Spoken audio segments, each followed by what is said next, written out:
ये मेरे लिए भी सौभाग्य की बात है कि 2 दिन बाद 22 तारीख को अयोध्या के अंदर जब रामलला वहाँ पर प्राण प्रतिष्ठान होगा, उससे पहले मुझे भी ये सौभाग्य मिला कि मैं भी उस सांस्कृतिक हमारा जो धरोहर है, जिसके लिए पूरी दुनिया के अंदर ये भारतवर्ष जाना जाता है, उससे पहले मैं भी इस भारतीय जनता पार्टी का एक सदस्य के रूप में, इस परिवार के रूप में एक सदस्य के नाते मेरी और मेरे साथियों की एंट्री हुई है।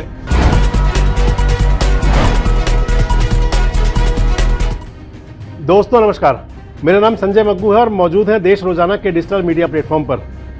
हरियाणा की राजनीति में एक बड़ा बदलाव आज फिर हो गया, जिसकी लंबे समय से चर्चाएं थी और जिस खबर को अगर कहें तो सबसे पहले देश रोजाना ने ब्रेक किया था कि आम आदमी पार्टी के जो कन्वीनर हैं, हरियाणा के इंचार्ज थे जो, क्या वो आम आदमी पार्टी छोड़ सकते हैं, जिस खबर को हमने सबसे पहले ब्रेक किया था आज से लगभग 10 दिन पहले। उस खबर पर मोहर लगी उस समय जबकि अशोक तंवर की मुलाकात हो गई हरियाणा के मुख्यमंत्री मनोहर लाल खट्टर से दिल्ली के होटल लीला में।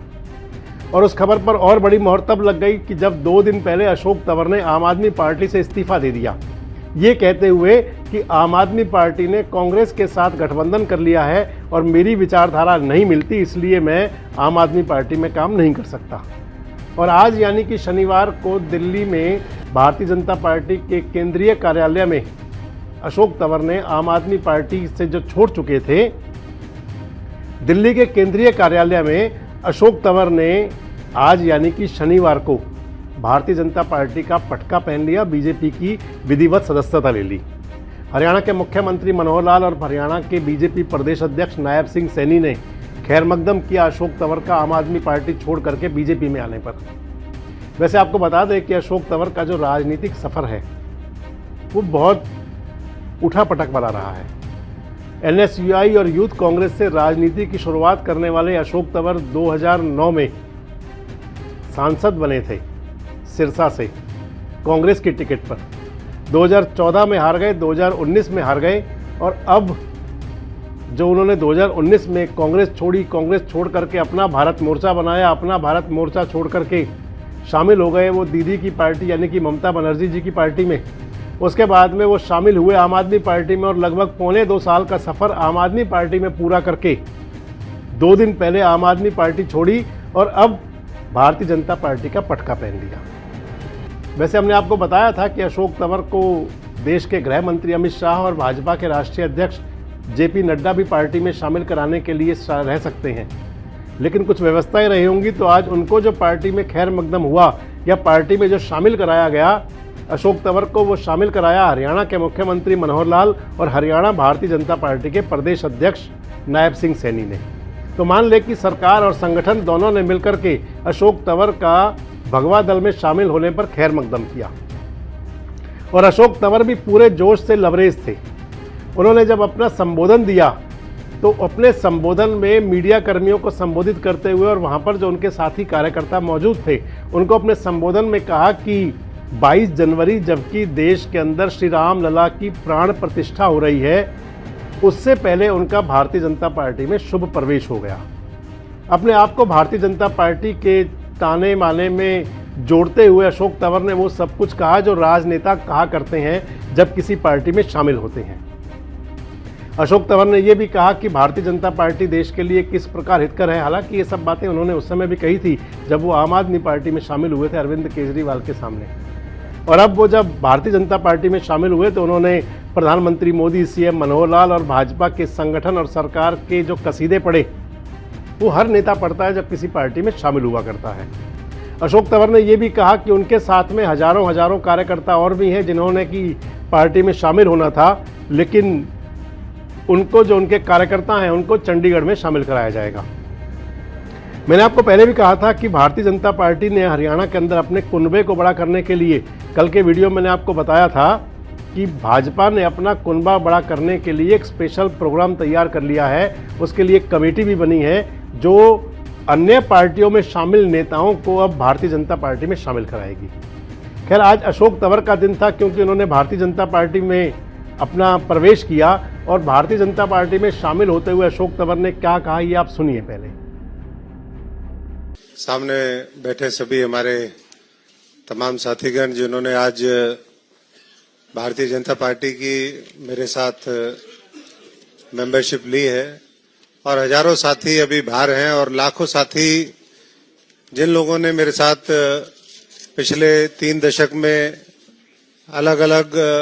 जिम्मेदारियों में साथ काम किया है, उनकी भावनाएं भी हैं। सब लोग आज यहाँ आ नहीं सकते थे जब माननीय मुख्यमंत्री मनोहर लाल खट्टर जी से, नायब जी से और पार्टी के शीर्ष नेतृत्व से बात हुई तो उनका ये मानना था कि ज्वाइनिंग दिल्ली में करेंगे और जब कभी बड़ा प्रोग्राम होगा, रैली होगी, आपके हजारों साथी और होंगे तो हम उनको चंडीगढ़ ज्वाइन करवाएंगे। मैं तमाम उन साथियों से माफी भी चाहूंगा जो आज जिनको हम नहीं बुला पाए। और सब जानते हैं इस बात को कि किस तरीके से पिछले 10 वर्षों में आदरणीय देश के प्रधानमंत्री यशस्वी नरेंद्र मोदी जी के नेतृत्व में देश बदला है, किस तरीके से देश की एकता को लेकर के एक बड़े पैमाने पर काम हुआ है, करोड़ों लोगों का भाग्य बदले, उनका जीवन स्तर ऊपर उठे, ये देश दुनिया में शीर्ष पर पहुंचे, इसके लिए पूरी टीम के रूप में जो काम हुआ है उससे मैं भी और हमारे साथी सभी प्रभावित भी हैं। और मैं समझता हूं कि आज उस विकास की यात्रा में जो देश जब 100 साल पूरे करेगा 2047 में, जो एक सपना है कि पूरे दुनिया के शीर्ष पे भारतवर्ष हो, हमारा गौरव, हमारी संस्कृति, हमारी सभ्यता वो पूरी दुनिया के अंदर छा जाए। इस भारतवर्ष के एक एक भारतवासी को मौका मिले कि वो अपनी शक्ति का सदुपयोग करते हुए अपना अहम योगदान देश की तरक्की में दे, ऐसी हमारी कामना है। और मैं जैसा भी बलोनी जी ने कहा, ये मेरे लिए भी सौभाग्य की बात है कि 2 दिन बाद 22 तारीख को अयोध्या के अंदर जब रामलला वहां पर प्राण प्रतिष्ठान होगा, उससे पहले मुझे भी ये सौभाग्य मिला कि मैं भी उस सांस्कृतिक हमारा जो धरोहर है जिसके लिए पूरी दुनिया के अंदर ये भारतवर्ष जाना जाता है,